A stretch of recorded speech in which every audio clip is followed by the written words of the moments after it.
is a really good win for us.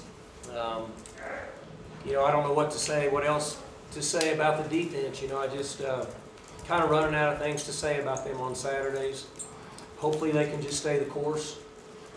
Somebody told me it's the first time they've been shut out here since '87. So it's pretty impressive. You know, last week they ran up some big numbers and played a new quarterback, and you know, that's the third or fourth week in a row that we've seen that. Third week in a row we faced teams that have played their best game the game before they played us. Never easy playing out here at night, we all know that. I mean, that was a topic of discussion during the week. Those of you that have followed Big 12 football for a long time know there's been a lot of good football teams come out here at nighttime and lose. Been in shootouts right till the end. So these guys continue to work hard. They like each other.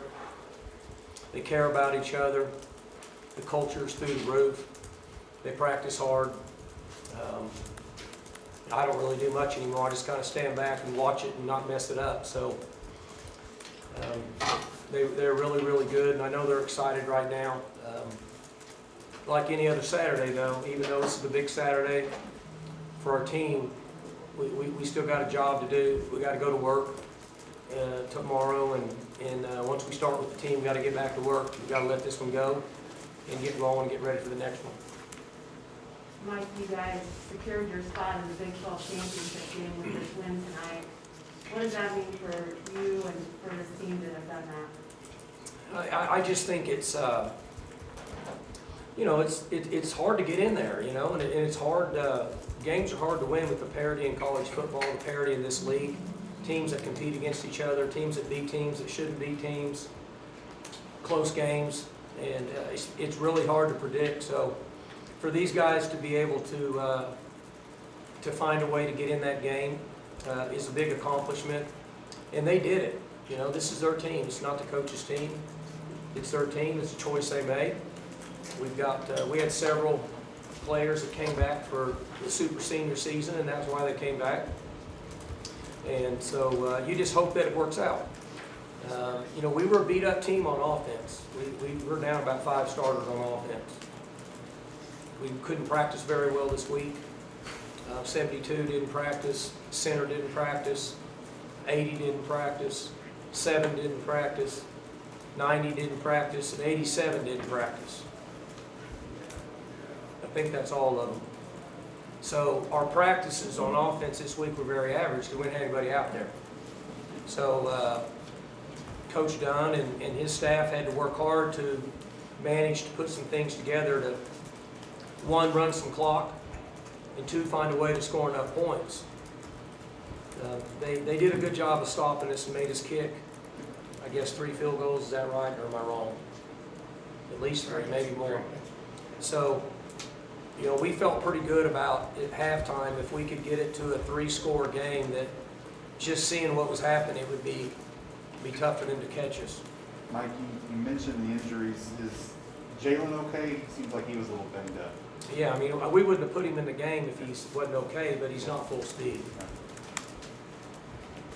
You don't, Mike, you don't know who you got in Dallas when you go down there to play for the Big 12 title game. Has the defense reached a point where it just, you don't really care? You just have that much faith that you're going to stop whoever you're up against anymore? I've said this every Monday. My concern is that they played 11 weeks and they haven't had a letdown. I mean, I know percentages and how things work, and I don't know who's left. I mean, OU, is Baylor still in it? OU and Baylor.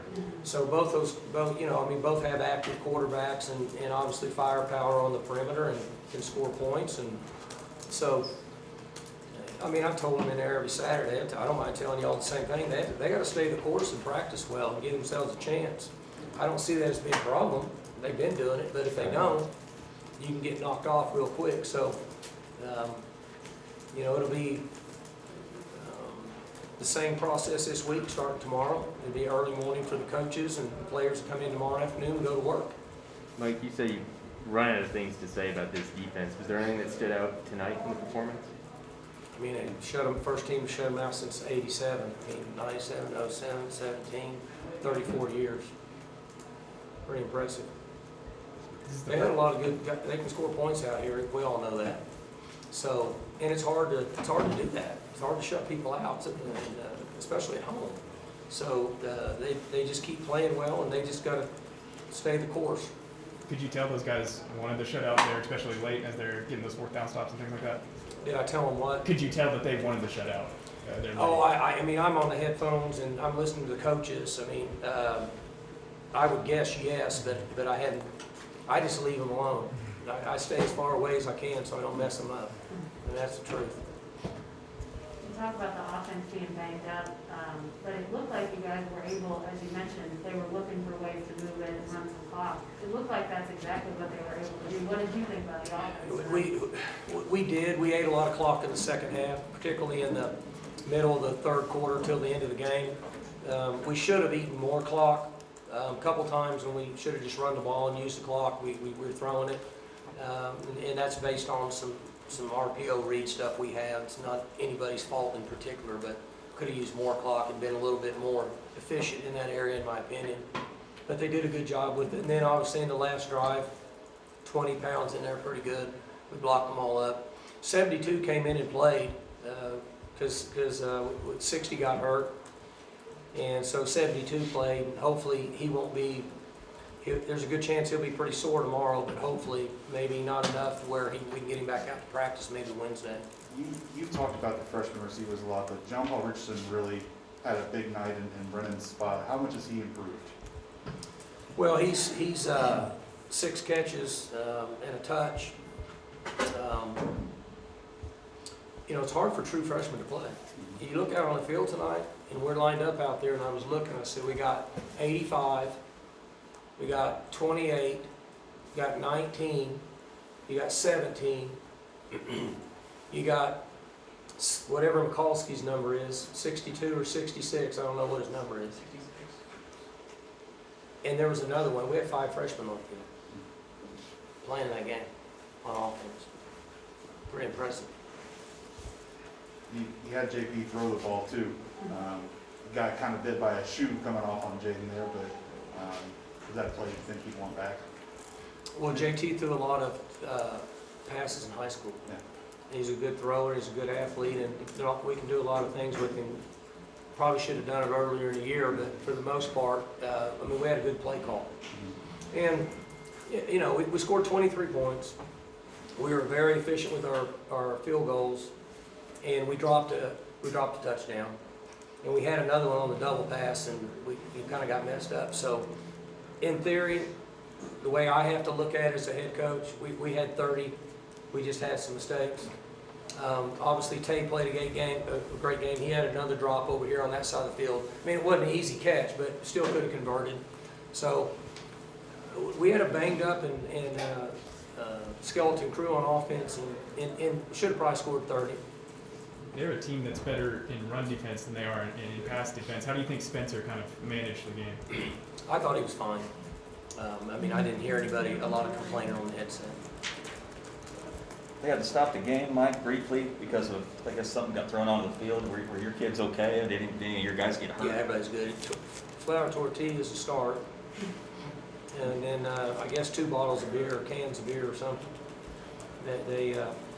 And the refs are in a bad situation, right? Because they don't really want to penalize the players for people in the stands. But ultimately, things keep flying on the field, becomes disruptive to the game. You know, they got helmets on, so in most cases they'll be okay. I guess a coach could be vulnerable.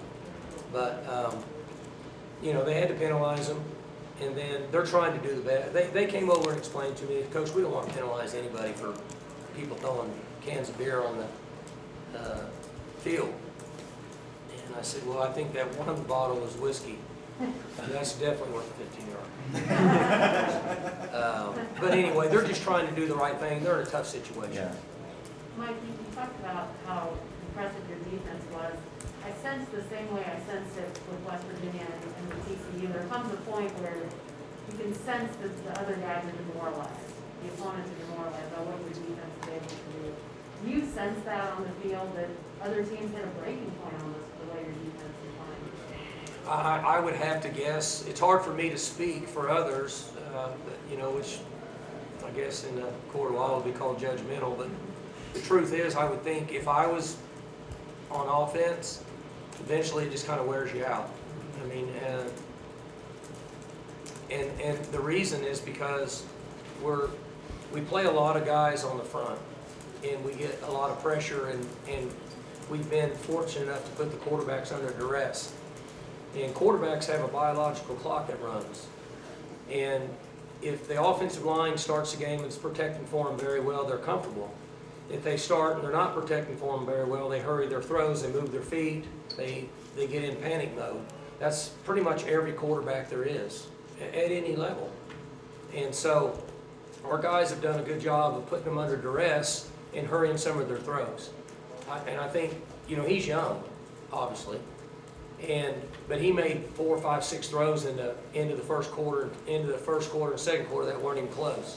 And I think that's what happens when you get as much pressure as we get up front. Last couple, Coach. On the offensive line for you guys, it was guys coming in and out, guys banged up. How'd you make up kind of the entire performance from the group? How do I what? Would you make the performance from the group with guys coming in and out and being I mean, banged up? you know, what we're trying to accomplish, I think they were good. It's really hard. They wanted to twist and move and stunt and run backers through quite a bit. So it's hard for me to see in a game what's going on if they're doing that without running it back and seeing what all's involved there. They chose to twist and do different things, which really helped us. But you know, in their opinion, that's obviously what they thought would be best for them. This is the 7th time you've coached a team to 10 wins. Is that number significant to you at all? Well, it means you're doing good. I mean, obviously, means that our organization and our culture is, as I said last week, stronger now than it ever has been in my 17 years as a head coach. So I think it's just important that we stay the course, and as I said, I just let everybody do their job, not mess with them. Players are motivating and committing themselves to the organization, and we have a strong staff from top to bottom, not just coaching. Everybody in our building now, administration, strength conditioning, medical, recruiting staff. It's the best. I said this before the season, the best staff we've had since I've been here 17 years, going on 18 years. Mike, So you're seeing the results. I'm sorry, real quick, No, before go we get ahead. out of here. You're going to say you got to win next week. Again, I get it, kind of like when I brought up the playoff with you this week, but you had a pretty good day in terms of that. Michigan State got hammered. Oregon got popped tonight by Utah, Oh, they lost? 38-7 or 35-7, something like that. It was bad. Baylor and Oklahoma, who you may be playing the next 2 weeks, both won, which helps you, right? If you win those games, the more they do well, the better it's going to look. Should you win?